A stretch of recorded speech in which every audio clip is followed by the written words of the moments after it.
Ele era um homem rico, elegante, e parecia ter a vida perfeita, até aquela noite. No meio de um jantar com a noiva e os sogros, algo inacreditável aconteceu. A garçonete se aproximou, com voz trêmula, disse: Senhor, o senhor precisa sair daqui. Agora. Mas por que ela disse isso? O que ela sabia que ninguém mais sabia? Antes da história começar, me conta aqui nos comentários, de qual cidade você está assistindo. E se você gosta de histórias cheias de mistério, emoção e reviravoltas, já se inscreve no canal, porque vem muita história incrível por aí. Ricardo Almeida ajeitou a gravata pela 10ª vez naquela noite. Suas mãos suavam levemente enquanto estacionava seu Mercedes preto em frente ao Chantiel Lumiere, o restaurante mais exclusivo da cidade. Aquela não era uma noite qualquer. Seria o primeiro jantar formal com Vanessa, sua noiva, e os temidos sogros, Dr. Augusto Villanova e Dona Marília Villanova, figuras proeminentes da alta sociedade paulistana. Ricardo tinha conhecido Vanessa há exatos 8 meses em um evento de gala beneficente. Ela era deslumbrante, com seus cabelos loiros perfeitamente escovados, olhos azuis cristalinos e um sorriso que parecia saído de uma revista de moda. Vanessa trabalhava como consultora de luxo, embora Ricardo nunca tivesse compreendido exatamente o que isso significava. Mas estava apaixonado, ou pelo menos achava que estava. A verdade era que Ricardo havia construído sua fortuna do zero. Filho de uma costureira e um mecânico, ele estudou em escola pública, trabalhou como office boy aos 15 anos, e com muito suor e inteligência, fundou uma startup de tecnologia que revolucionou o mercado de logística. Aos 35 anos, era milionário, mas nunca havia perdido suas raízes humildes. Ainda visitava seus pais todo domingo no bairro operário onde cresceu. Vanessa representava algo diferente. Era o mundo que ele nunca tinha pertencido. Os jantares em clubes exclusivos, as viagens para ilhas particulares, os eventos onde todos tinham sobrenomes compostos e histórias de família que remontavam à época do Império. Ela o fazia sentir-se aceito nesse mundo, validado de alguma forma. Ao entrar no restaurante, foi recebido por um maitre impecável que o conduziu até uma mesa privativa. O ambiente era de uma elegância intimidadora. Lustres de cristal, tapeçarias francesas nas paredes, talheres de prata genuína e taças de cristal que provavelmente custavam mais que o primeiro carro que Ricardo havia comprado na vida. Os Villanova já estavam acomodados. Dr. Augusto era um homem alto, de cabelos grisalhos penteados para trás, óculos de armação dourada e um terno que certamente era italiano. Seu olhar era frio, calculista, como se estivesse constantemente avaliando o valor das pessoas ao seu redor. Dona Marília usava um vestido de gala azul marinho, joias que poderiam quitar a hipoteca de uma casa, e mantinha uma postura ereta que sugeria anos de aulas de etiqueta. Ricardo, querido. Vanessa se levantou, dando-lhe um beijo no rosto. Estava radiante em um vestido vermelho justo que realçava suas curvas. Que bom que chegou! Papai e mamãe estavam ansiosos para conhecê-lo melhor. Boa noite, Dr. Augusto, Dona Marília. Ricardo estendeu a mão, que foi apertada com uma firmeza calculada pelo sogro. Então você é o rapaz que conquistou nossa Vanessa, disse Dr. Augusto, seu tom de voz neutro, impossível de decifrar. Sente-se, por favor. Já pedimos uma garrafa de Chantiel Margaux 2005. Espero que aprecie bons vinhos. Ricardo sentou-se, sentindo o peso do escrutínio.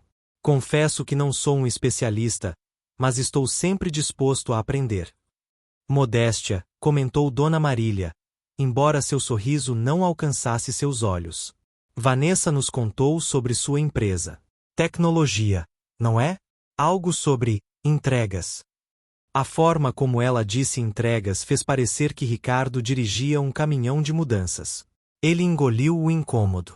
Desenvolvemos um sistema de inteligência artificial para otimizar logística corporativa. Trabalhamos com grandes empresas multinacionais.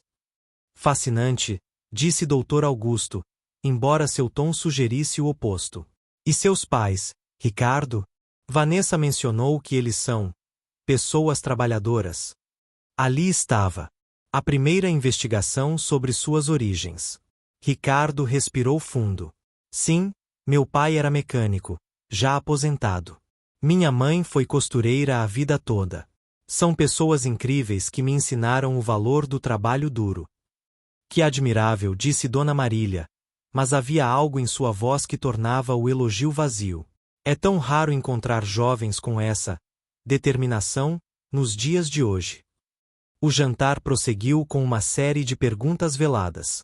Dr. Augusto questionou sobre suas conexões sociais, seus investimentos, sua educação. Cada resposta de Ricardo era recebida com sorrisos polidos e olhares trocados entre os sogros que ele não conseguia decifrar completamente. Vanessa, por sua vez, estava radiante, tocando o braço de Ricardo frequentemente, rindo alto das piadas do pai, garantindo que todos estivessem confortáveis. Ela parecia genuinamente feliz, e isso aquecia o coração de Ricardo. Talvez estivesse sendo paranoico. Talvez os Villanova fossem apenas formais por natureza. Foi quando ele pediu licença para ir ao banheiro que tudo começou a mudar. Ao se levantar, uma garçonete jovem, de aparência simples e olhos castanhos expressivos, aproximou-se para retirar alguns pratos. Por um breve segundo, ela olhou diretamente para Ricardo e, discretamente, balançou a cabeça negativamente, como um aviso silencioso. Ricardo franziu a testa, confuso. A garçonete se afastou rapidamente, mas havia algo em seu olhar: urgência, preocupação, medo? Ele seguiu para o banheiro, mas aquela breve interação ficou martelando em sua mente. O que aquilo significava? Estaria imaginando coisas? Quando retornou à mesa, o ambiente parecia ter mudado sutilmente. Os Villanova conversavam em sussurros com Vanessa, que assentiu para algo que o pai havia dito. Ao vê-lo se aproximar, todos sorriram novamente, e a conversa voltou ao tom casual. Ricardo, estávamos justamente comentando sobre a possibilidade de você se juntar ao nosso clube, disse Dr. Augusto, servindo mais vinho. O Clube Hípico dos Palmares. É onde a verdadeira elite se reúne. Seria excelente para seus negócios, tenho certeza. Claro, a taxa de entrada é considerável, mas para alguém do seu calibre, certamente não seria um problema. Papai conhece todos lá, acrescentou Vanessa, seus olhos brilhando. Seria perfeito para nós. Ricardo tomou um gole de vinho, ganhando tempo. Conhecia o clube. A taxa de entrada era absurda, algo em torno de R$ 500 mil, além das mensalidades estratosféricas. É generoso da sua parte pensar nisso, Dr. Augusto. Apenas Augusto, meu rapaz. Afinal, em breve seremos família. O sorriso do sogro era caloroso, mas havia algo naqueles olhos que Ricardo não conseguia decifrar. A garçonete apareceu novamente, desta vez para servir o prato principal. Quando se aproximou de Ricardo, ela deixou cair discretamente um pequeno papel dobrado ao lado de seu guardanapo. O movimento foi tão sutil que ninguém mais pareceu notar. O coração de Ricardo acelerou. Ricardo tentou manter a compostura enquanto a garçonete se afastava. O pequeno papel dobrado ao lado de seu guardanapo parecia queimar, chamando sua atenção como um farol na escuridão. Ele precisava lê-lo, mas como fazer isso sem despertar suspeitas? Os olhos de Dona Marília pareciam não perder um único movimento seu. O cordeiro está divino, não está, Ricardo? Vanessa cortou um pedaço delicado, saboreando-o com prazer. Mamãe recomendou especialmente este prato. É a especialidade do chefe. Sim, está excelente, respondeu Ricardo automaticamente, embora mal tivesse tocado sua comida. Sua mente estava acelerada. Quem era aquela garçonete? Por que ela o estava avisando sobre algo? Aviso sobre o quê, exatamente? Dr. Augusto limpou os lábios com o guardanapo de linho. Ricardo, tenho uma proposta que pode interessá-lo. Meu escritório de advocacia representa alguns dos maiores conglomerados do país. Poderíamos estabelecer uma parceria. Sua tecnologia poderia ser muito útil para nossos clientes, e, bem, nossos contatos poderiam abrir portas que normalmente levariam anos para se abrir. Papai tem razão, Vanessa se inclinou para a frente, entusiasmada. Imagina a sinergia? Sua empresa poderia crescer exponencialmente. Ricardo assentiu, tentando parecer interessado, mas suas mãos suavam. Discretamente, enquanto pegava seu próprio guardanapo, ele deslizou o papel dobrado para o colo. Certamente é algo a considerar. Teria que ver os detalhes, claro. Naturalmente, Dr. Augusto acenou com a mão. Mas entre família, essas coisas são mais simples. Aliás, falando em família, Vanessa mencionou que vocês estão pensando em uma cerimônia no próximo verão. Sim, estamos, respondeu Ricardo, aproveitando que todos estavam focados em seus pratos para abrir discretamente o papel no colo. As letras eram pequenas, escritas à mão com urgência. Não case. É golpe. Procure Marina Costa. Ela também foi vítima. Sai. Enquanto pode. O sangue de Ricardo gelou. Suas mãos tremeram ligeiramente, e ele rapidamente guardou o papel no bolso interno do paletó. Um golpe? Marina Costa.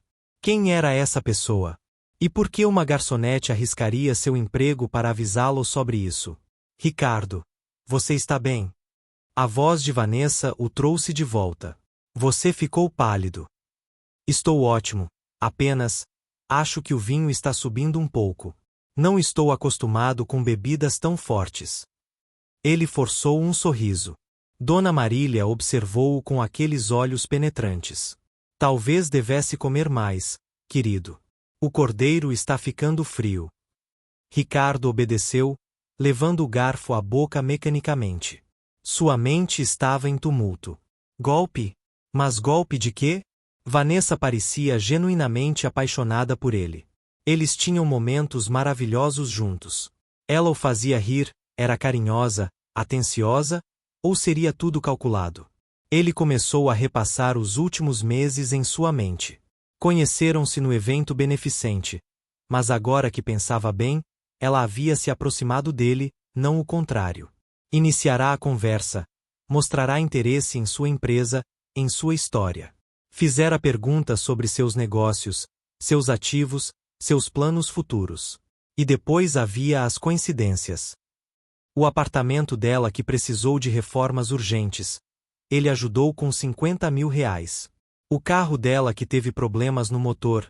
Ele comprou um novo para ela. As dívidas do cartão de crédito que ela mencionou casualmente.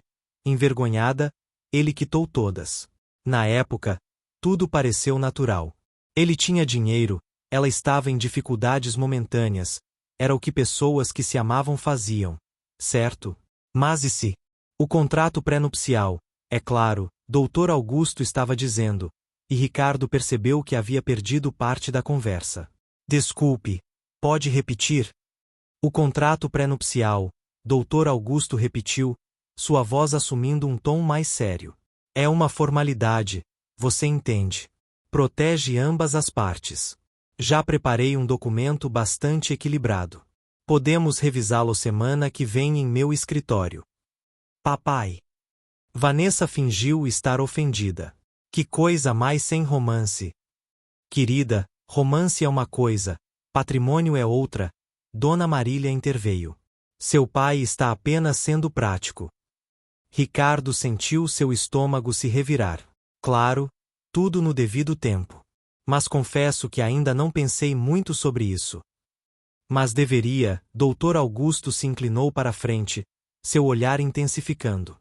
Um homem com seus ativos precisa se proteger. E, claro, proteger sua futura esposa também. No documento que preparei, por exemplo, em caso de separação, cada parte mantém o que trouxe para o casamento, mas os bens adquiridos durante a união são divididos equitativamente. Muito justo, não acha? A forma como ele disse bens adquiridos durante a união fez um alarme soar na mente de Ricardo. Ele havia lido sobre esses golpes. Pessoas que seduzem indivíduos bem-sucedidos, casam-se, e então orquestram uma separação que garante uma divisão generosa do patrimônio. Mas isso parecia coisa de filme. Vanessa não poderia estar envolvida em algo assim. Ela o amava. Não amava? A garçonete apareceu novamente, desta vez para retirar os pratos principais. Quando passou por Ricardo, murmurou tão baixo que ele quase não ouviu. Banheiro feminino. 5 minutos. Pergunte por Júlia. Ricardo engasgou com o vinho, tossindo. Vanessa bateu em suas costas, preocupada. Querido, está bem? Entrou pelo caminho errado, ele conseguiu dizer entre tosses. Desculpem. Doutor Augusto observava com um misto de preocupação e irritação. Dona Marília simplesmente continuou comendo sua sobremesa, que havia sido servida enquanto Ricardo se recuperava. Talvez seja melhor você lavar o rosto, sugeriu Vanessa. O banheiro fica logo ali. Ricardo assentiu, levantando-se. Sua mente estava em caos. Deveria realmente procurar essa garçonete? E se fosse uma armadilha? Mas armadilha para quê? Ele já estava ali, jantando com pessoas que potencialmente poderiam estar planejando algo contra ele. Ao se afastar da mesa, ele notou que Dr. Augusto e Dona Marília imediatamente se inclinaram para conversar com Vanessa. Eles falavam baixo, mas a linguagem corporal era tensa, urgente. O corredor que levava aos banheiros era elegantemente decorado, com quadros antigos nas paredes e luz suave. Ricardo parou em frente à porta do banheiro feminino, hesitante. Era loucura entrar ali. Mas a curiosidade, e admitia para si mesmo, o medo do que poderia estar acontecendo o impulsionaram. Ele bateu levemente na porta. Olá, Júlia! A porta se abriu uma fresta, e a garçonete apareceu. De perto, ela parecia ter uns 25 anos, rosto comum mas olhos inteligentes e determinados. Entre, rápido. Não temos muito tempo. Ricardo entrou no pequeno lounge do banheiro feminino, sentindo-se completamente fora de lugar. Quem é você?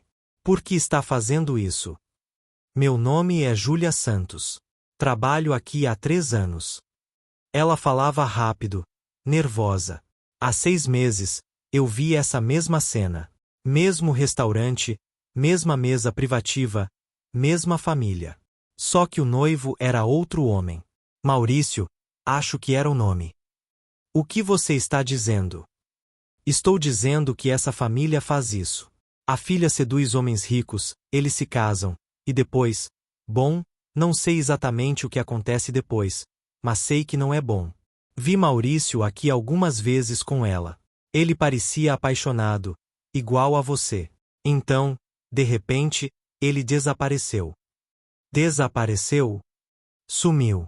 Parou de vir, não ouvi mais falar dele. Mas eu fiquei curiosa, pesquisei na internet. Maurício Tavares. Dono de uma rede de concessionárias. Encontrei notícias antigas, mas nada recente. É como se ele tivesse evaporado. Ricardo sentiu um calafrio percorrer sua espinha. E Marina Costa? Ai, você leu o bilhete. Júlia mordeu o lábio. Marina Costa foi antes de Maurício. Isso foi há cerca de 1 ano. Ela era empresária, dona de uma empresa de cosméticos. Mesma situação, noivado rápido, família envolvida. Mas Marina teve sorte. Ela descobriu algo a tempo e rompeu o noivado. Tentei contatá-la depois do caso do Maurício, mas ela não quis falar.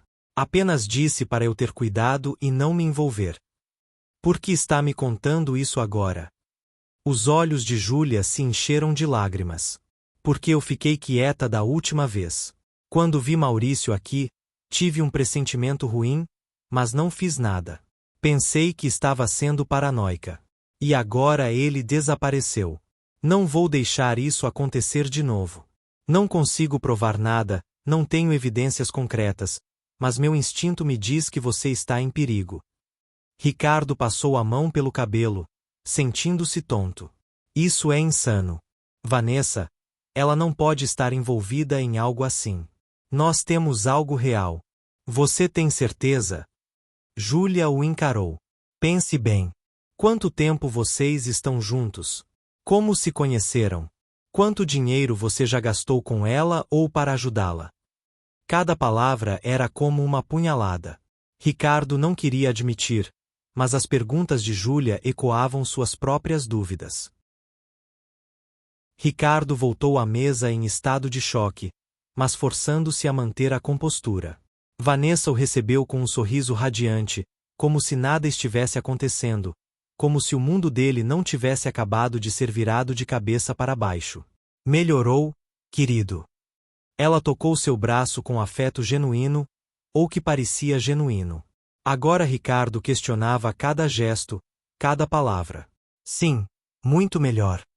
Ele se sentou, pegando a taça de vinho mas sem beber. Precisava manter a mente clara. Dr. Augusto havia pedido conhaque para todos. Um Hennessy para selar nossa nova parceria familiar, declarou, levantando a taça. A família. A família, repetiram todos, e Ricardo forçou-se a brindar, o líquido âmbar parecendo amargo em sua língua. Dona Marília se inclinou para a frente, sua voz assumindo um tom conspiratório. Ricardo, querido, há algo que precisamos discutir. Algo delicado. Vanessa colocou a mão sobre a de Ricardo. Amor, meus pais têm uma proposta. Uma oportunidade de investimento incrível. Aqui estava.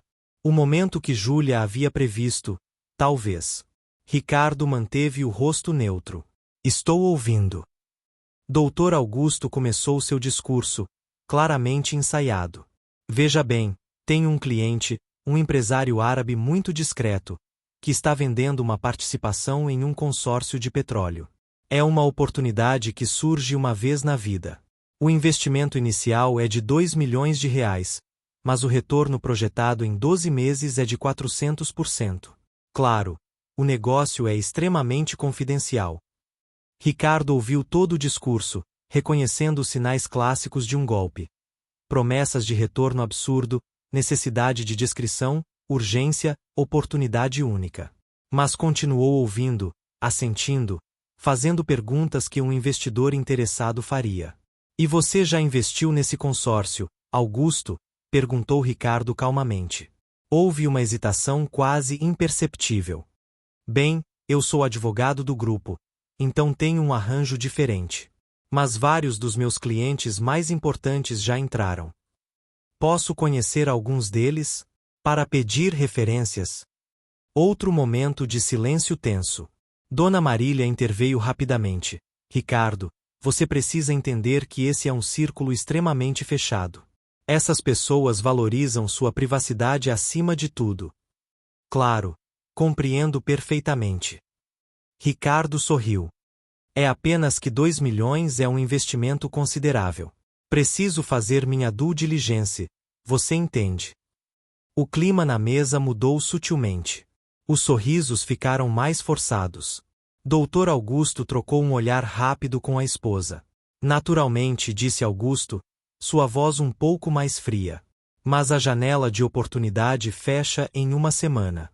Depois disso, o grupo não aceitará mais investidores.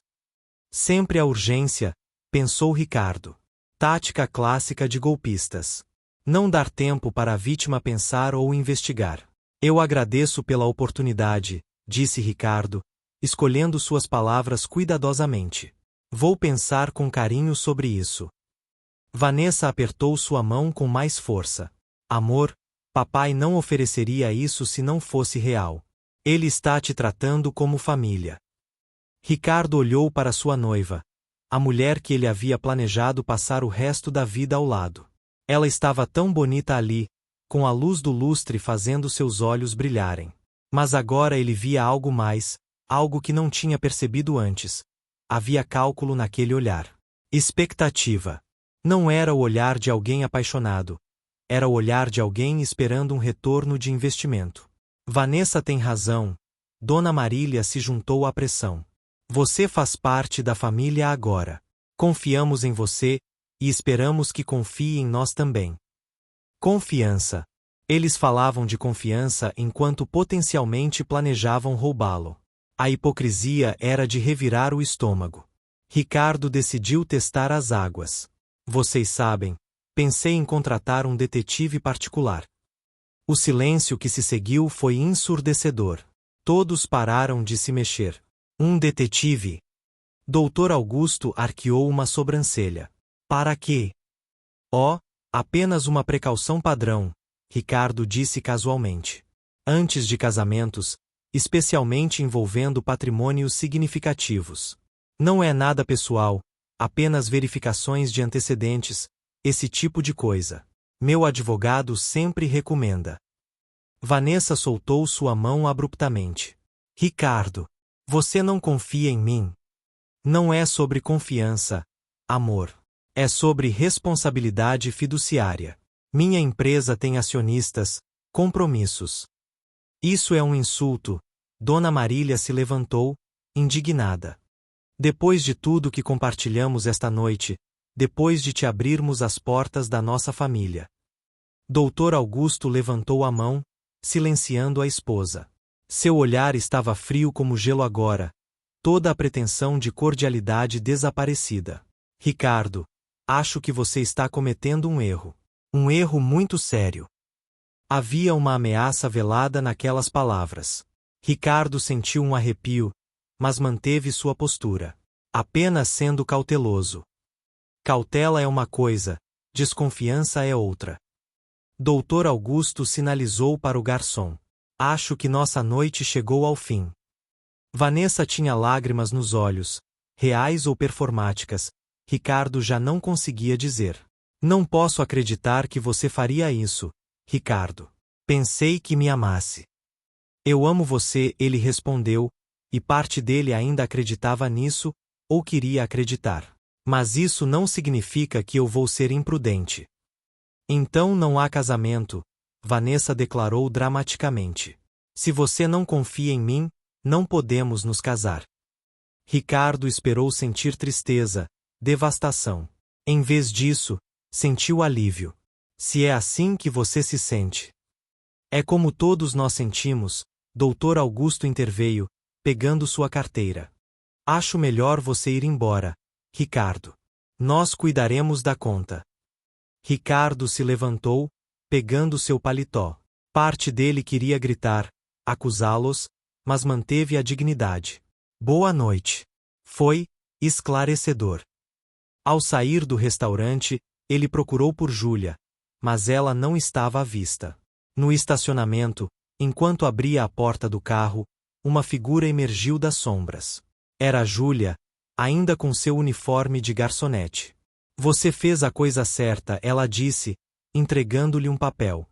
Esse é o número de Marina Costa. Ela mora em São Paulo. Acho que vocês deveriam conversar. Por que você está fazendo isso? Qual é seu interesse nisso?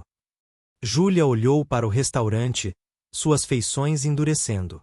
Meu irmão mais novo está conhecendo uma garota. Uma garota bonita, de família rica, que apareceu do nada e está muito interessada nele. Ele acabou de vender sua parte em uma empresa e tem dinheiro. Muito dinheiro. E eu não vou deixar que isso aconteça com ele. Ricardo entendeu. Você acha que é a mesma família? Não sei. Mas preciso descobrir. E quanto mais eu souber sobre como essas pessoas operam, melhor eu posso proteger meu irmão. Ela hesitou. Procure Marina. Ela sabe mais do que eu. Ela quase perdeu tudo. Ricardo não dormiu naquela noite. Ficou sentado em seu apartamento, olhando para a vista da cidade pelas janelas do chão ao teto, com o papel contendo o número de Marina Costa em suas mãos. Às 3 da manhã, finalmente decidiu que não conseguiria descansar sem saber a verdade. Mandou uma mensagem. Meu nome é Ricardo Almeida. Júlia Santos me deu seu contato. Preciso falar com você sobre a família Villanova. Por favor. A resposta veio surpreendentemente rápida para aquele horário. Café da manhã. 8 horas, padaria Santo Antônio, nos Jardins. Venha sozinho. Quando Ricardo chegou à padaria, uma pequena mas charmosa, ele a reconheceu imediatamente. Marina Costa tinha cerca de 40 anos, cabelos castanhos curtos, e uma elegância natural que não vinha de roupas caras, mas de confiança genuína. Ela estava sentada em uma mesa no canto, bebendo café preto. Ricardo. Ela gesticulou para que ele se sentasse. Você não parece ter dormido. Não dormi, ele admitiu, pedindo um café para a atendente. Obrigado por aceitar me encontrar. Marina o estudou por um longo momento. Júlia me ligou ontem à noite. Ela disse que você escapou por pouco. Inteligente. Não sei se foi inteligência ou sorte. Se Júlia não tivesse me avisado. Ricardo balançou a cabeça. Você pode me contar o que aconteceu com você? Marina respirou fundo, como se estivesse se preparando para revisitar um trauma. Conheci Marcelo Villanova há 2 anos. Primo de Vanessa. Mesmo esquema, mesma família envolvida. Ele era charmoso, atencioso, tudo que uma mulher divorciada e solitária poderia querer. Marcelo. Ricardo franziu a testa. Vanessa nunca mencionou esse primo. Porque ele provavelmente não existe, Marina disse amargamente. Ou não é realmente primo. Eu descobri depois que a família usa diferentes identidades, diferentes conexões. Às vezes é o filho, às vezes é a filha, às vezes são primos. Mas a estrutura é sempre a mesma. Ricardo sentiu náusea. Quanto você perdeu? Quase tudo. 800 mil reais em investimentos. Reformas no apartamento dele que custaram 200 mil. Um empréstimo emergencial para o pai dele de 300 mil. Quando comecei a fazer perguntas, quando contratei um detetive. Marina parou, seus olhos se enchendo de lágrimas. Eles se tornaram perigosos. Perigosos como?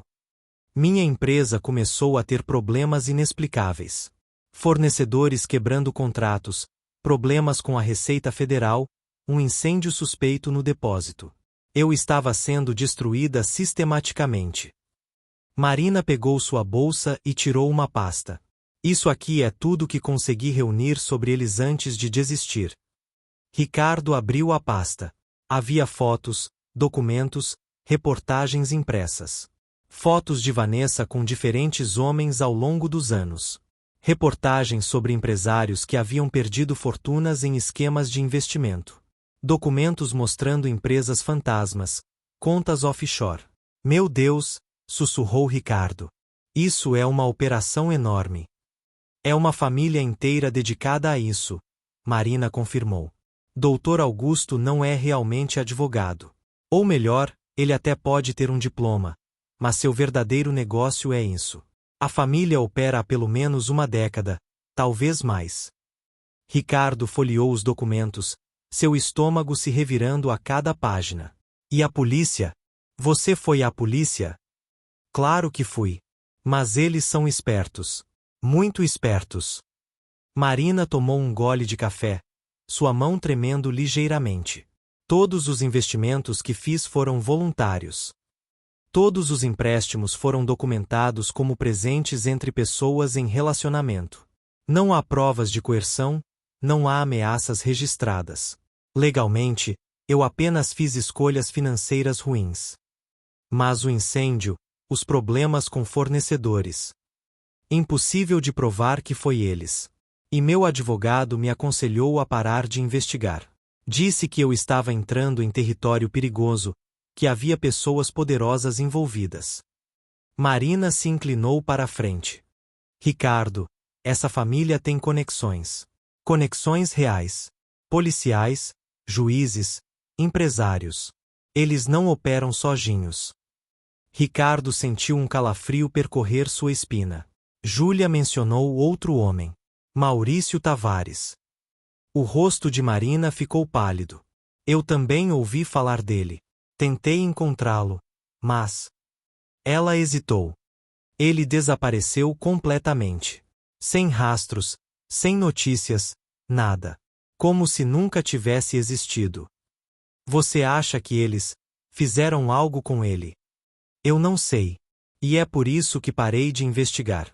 Eu tinha uma filha para criar, uma vida para reconstruir. Não podia arriscar mais.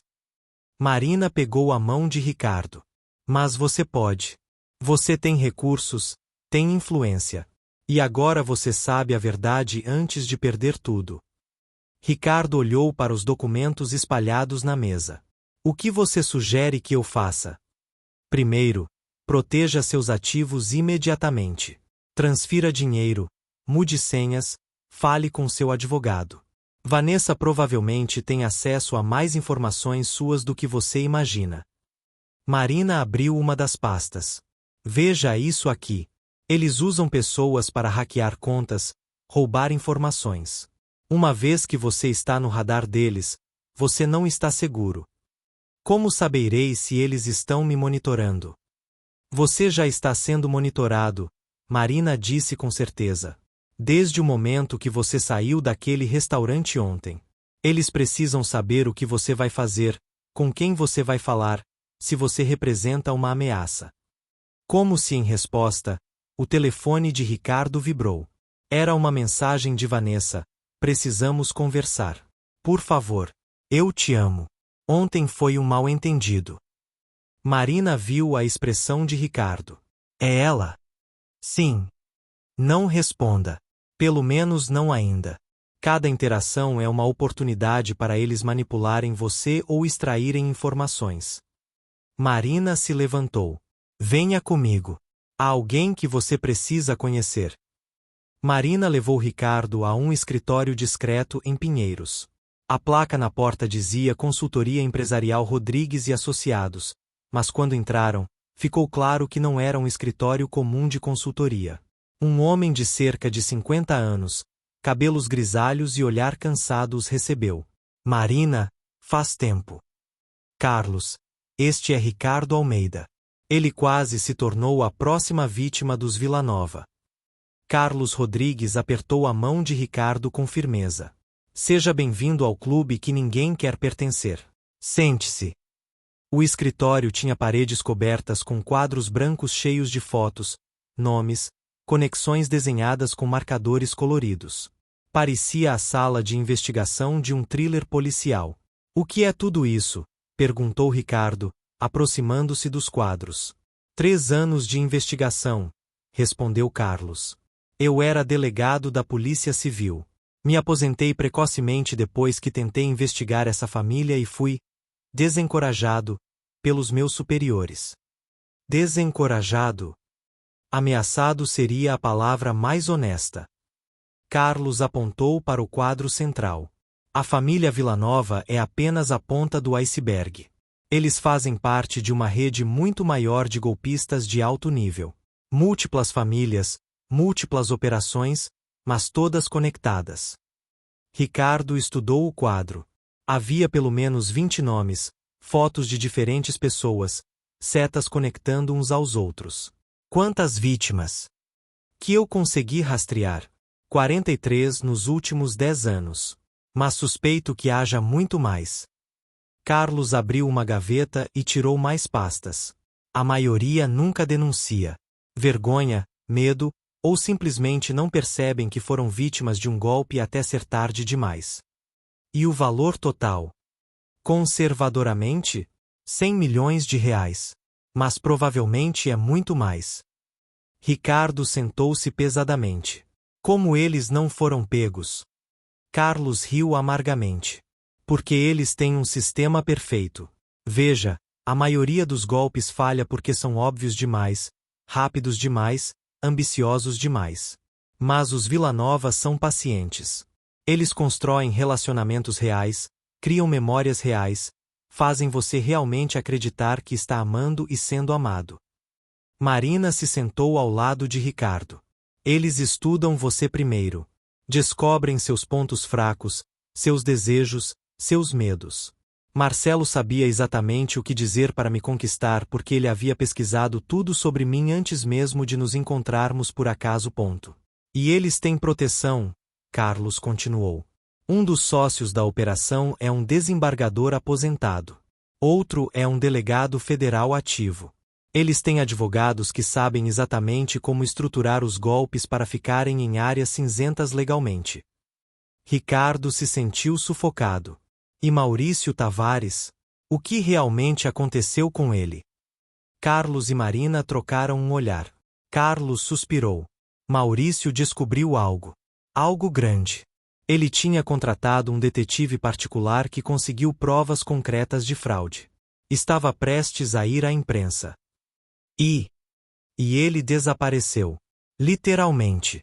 Uma manhã ele não apareceu no escritório. Seu apartamento estava vazio, como se ele tivesse se mudado durante a noite. Seu carro foi encontrado no aeroporto, mas não há registro de que ele embarcou em nenhum voo. Ricardo sentiu seu sangue gelar. Vocês acham que ele está morto?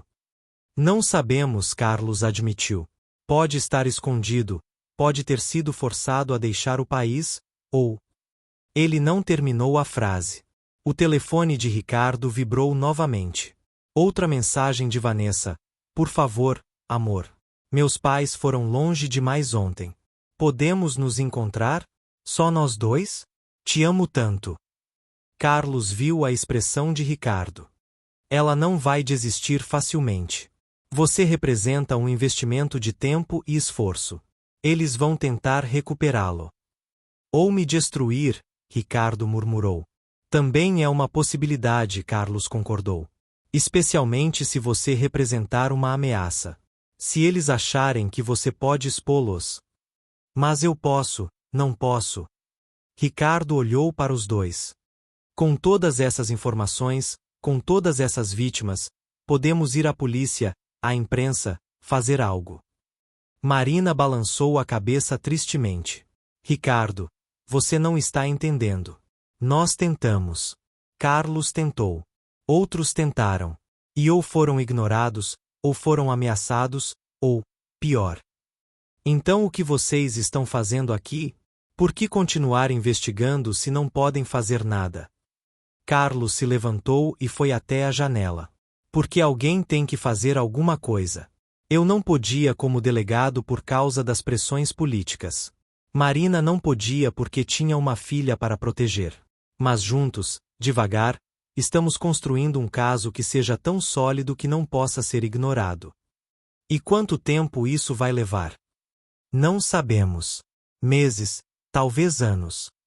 Carlos se virou para ele. Mas com você, Ricardo, temos algo diferente. Você é público, tem uma empresa conhecida, tem recursos, e mais importante, você descobriu antes de perder tudo. Você pode ser a pessoa que finalmente consegue expô-los. Ricardo sentiu o peso dessa responsabilidade. E se eu não quiser? E se eu apenas quiser proteger meus ativos e seguir com minha vida? Essa é sua escolha, Marina disse gentilmente. Ninguém vai julgá-lo. Mas pense nas próximas vítimas. Pense em quantas pessoas vão perder suas economias, seus negócios, talvez suas vidas, se ninguém parar essa família. Antes que Ricardo pudesse responder, o telefone de Carlos tocou. Ele atendeu, seu rosto ficando cada vez mais sério. Entendo. Sim, ele está aqui comigo. Vou avisá-lo. Ele desligou e olhou para Ricardo. Essa era a minha fonte na polícia. Vanessa acabou de registrar um boletim de ocorrência contra você. O quê? Por quê? Ameaças e coerção. Ela está alegando que você a ameaçou ontem à noite no restaurante, que você exigiu que ela assinasse um acordo pré-nupcial abusivo, e que você fez ameaças veladas contra sua família.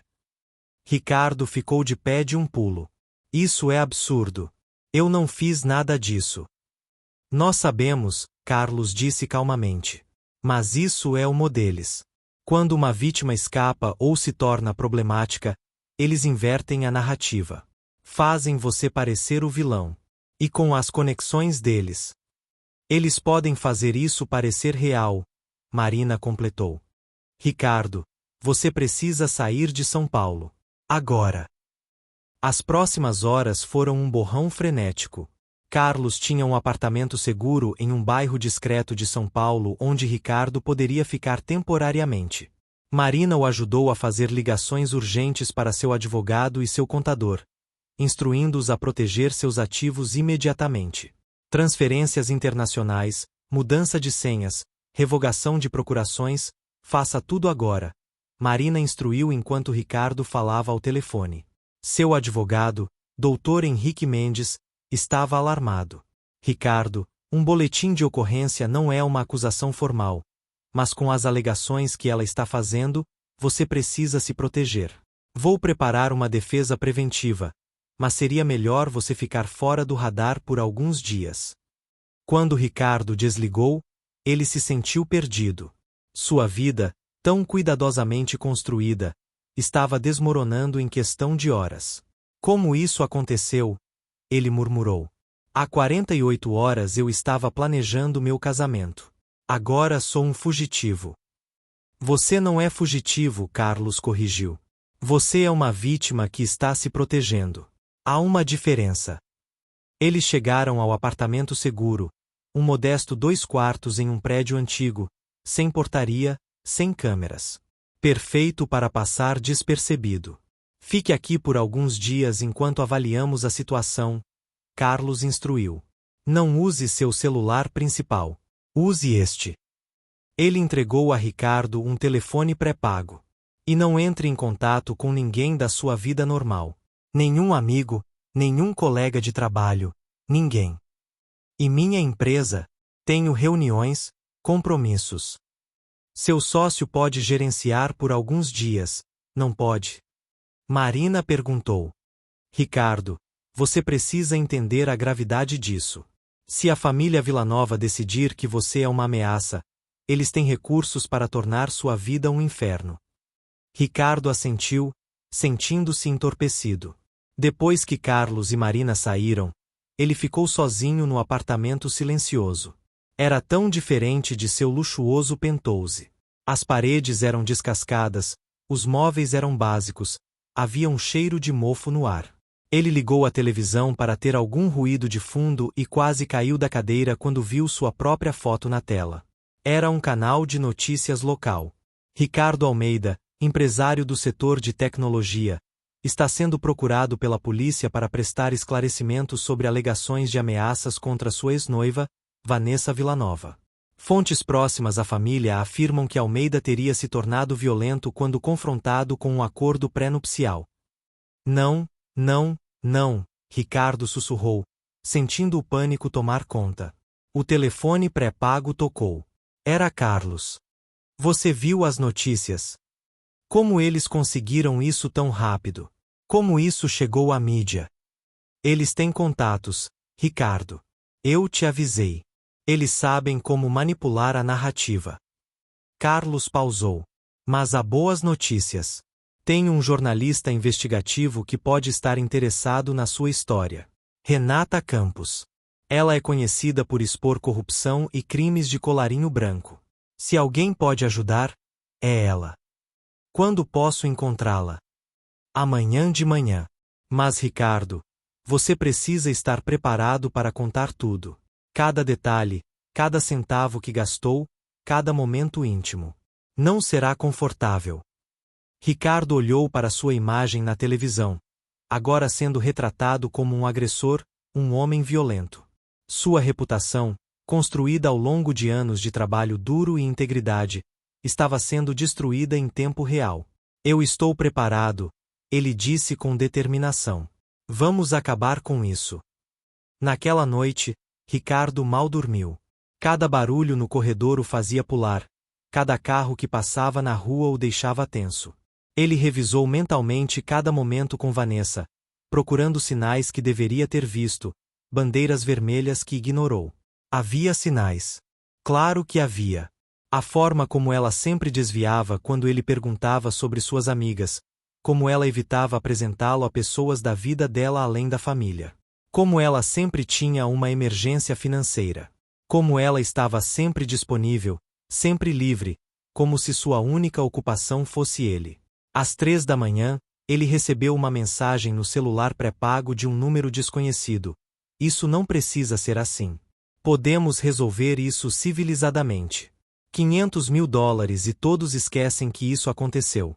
Você volta para sua vida, nós voltamos para a nossa. Pense nisso. Era uma extorsão descarada. Eles estavam cobrando R$500 mil para deixá-lo em paz. Ricardo respondeu: vejo vocês no tribunal. A resposta veio imediata: má escolha. Você não imagina o que está começando. Ricardo mandou a captura de tela para Carlos, que respondeu apenas: guarde tudo. Cada mensagem, cada ligação, cada ameaça. Vai ser útil. Na manhã seguinte, Carlos apareceu cedo com café e pães. Pronto para conhecer Renata? Pronto quanto posso estar. Eles foram a um café pequeno e discreto. Renata Campos era uma mulher de 40 e poucos anos, cabelos curtos e grisalhos, olhos perspicazes que pareciam ver através de qualquer mentira. Ela já estava lá quando eles chegaram, um laptop e um gravador na mesa.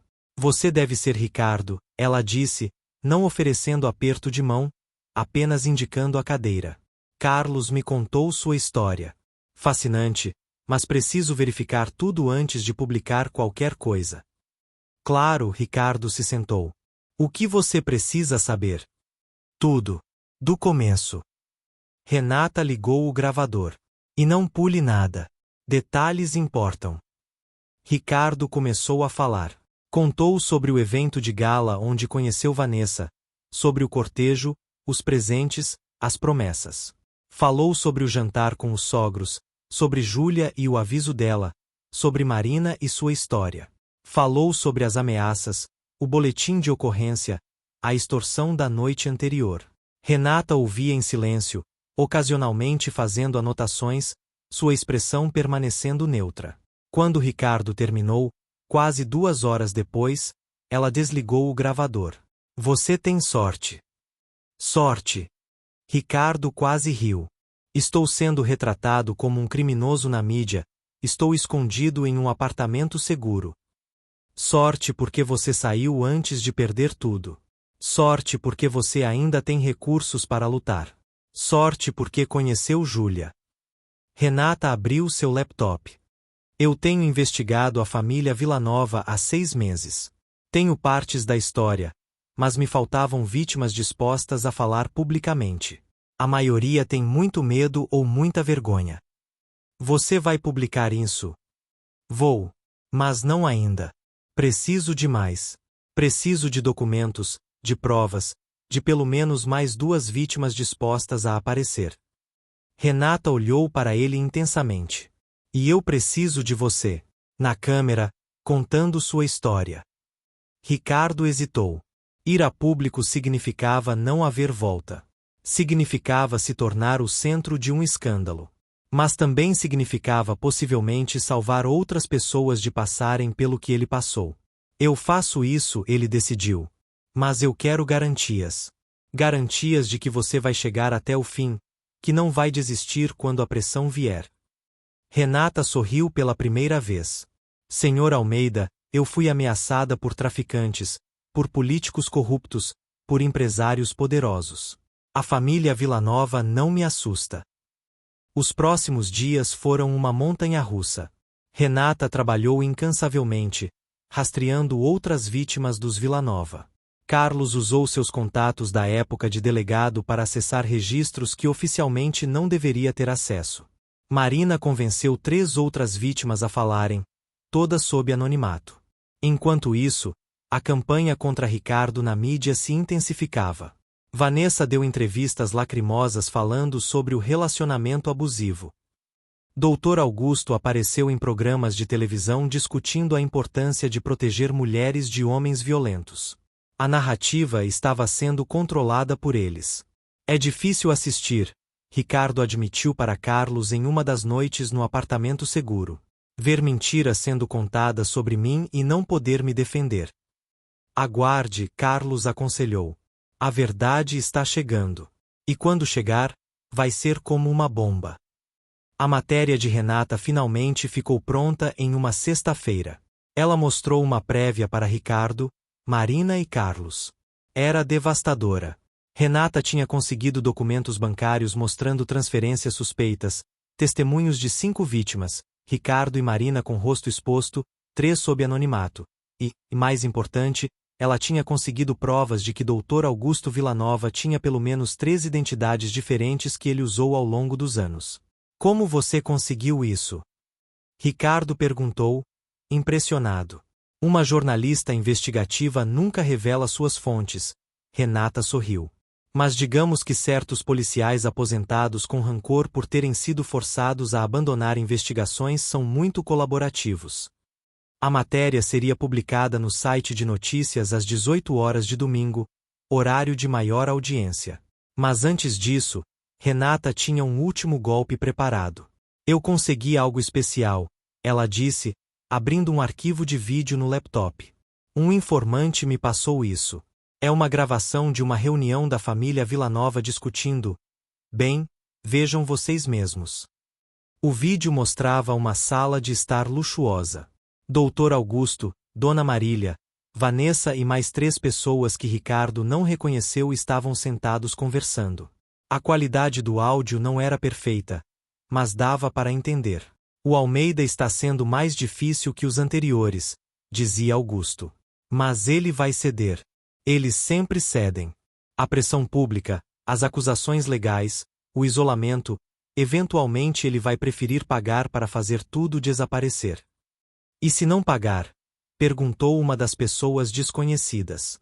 Então nós intensificamos, Vanessa disse friamente, toda a doçura que Ricardo conhecia completamente ausente de sua voz. Plantamos evidências de fraude fiscal, fazemos sua empresa entrar em colapso, destruímos ele completamente. Ele não é o primeiro, não será o último. Você soou muito fria com ele, querida Dona Marília comentou. Quase estraga a performance. Vanessa riu. Por favor, mãe. Foram 8 meses fingindo estar apaixonada por aquele novo rico sem sofisticação. Eu merecia um Oscar. O estômago de Ricardo se revirou ao ouvir as palavras. Uma coisa era suspeitar, outra era ter confirmação. Vanessa nunca o amou. Nem por um segundo. Tudo foi teatro. De onde veio isso? Ele perguntou, sua voz rouca. Alguém próximo à família está cansado do que eles fazem. Renata disse vagamente. Ou talvez apenas querendo sua parte do bolo e decidiu que trair a família pagava melhor. De qualquer forma, é ouro puro. Carlos estava radiante. Com isso, eles não têm como negar. É admissão direta de fraude, conspiração, extorsão. E vai ser a primeira coisa que as pessoas veem quando clicarem na matéria. Renata completou. Domingo chegou. Ricardo estava nervoso, ansioso, esperançoso e aterrorizado ao mesmo tempo. Às 17h55, ele estava no apartamento seguro com Carlos e Marina, os 3 olhando para o laptop. Às 18h em ponto, a matéria foi ao ar. Família de golpistas de luxo exposta. Empresário conta como quase perdeu tudo. O vídeo estava lá, no topo da página. Em 10 minutos, tinha 100.000 visualizações. Em 1 hora, 500.000. As redes sociais explodiram. O telefone de Ricardo, o oficial, que ele havia desligado durante os dias no apartamento seguro, vibrava constantemente quando ele o ligou. Centenas de mensagens. Jornalistas querendo entrevistas. Amigos preocupados. Seu sócio dizendo que o escritório estava sendo inundado de ligações.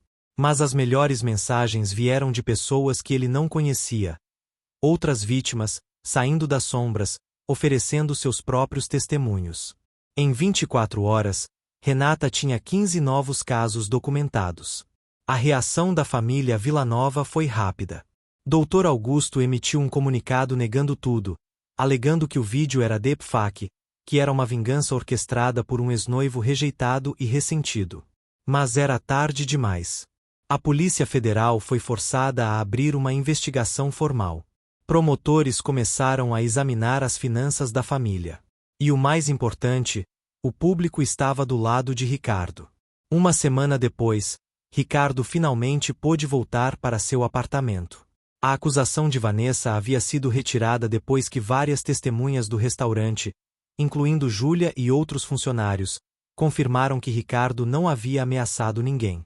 Ele estava sentado em sua sala quando Carlos ligou. Temos novidades. Ótimas novidades. Estou ouvindo. Encontramos Maurício Tavares. Ricardo ficou de pé de um pulo. Ele está vivo. Está. Estava escondido no Uruguai. Quando viu sua matéria, decidiu voltar. Ele tem provas, Ricardo. Provas que podem colocar toda a família na prisão por décadas. Nos meses seguintes, o caso se desenrolou de forma espetacular. A família Villanova foi indiciada por múltiplas acusações de fraude, formação de quadrilha, extorsão e lavagem de dinheiro. O desembargador aposentado e o delegado federal que os protegiam também foram expostos e presos. Vanessa tentou fazer um acordo, oferecendo testemunhar contra os pais em troca de uma sentença reduzida. Dr. Augusto e Dona Marília, por sua vez, tentaram fugir do país, mas foram presos no aeroporto. O julgamento virou um espetáculo nacional.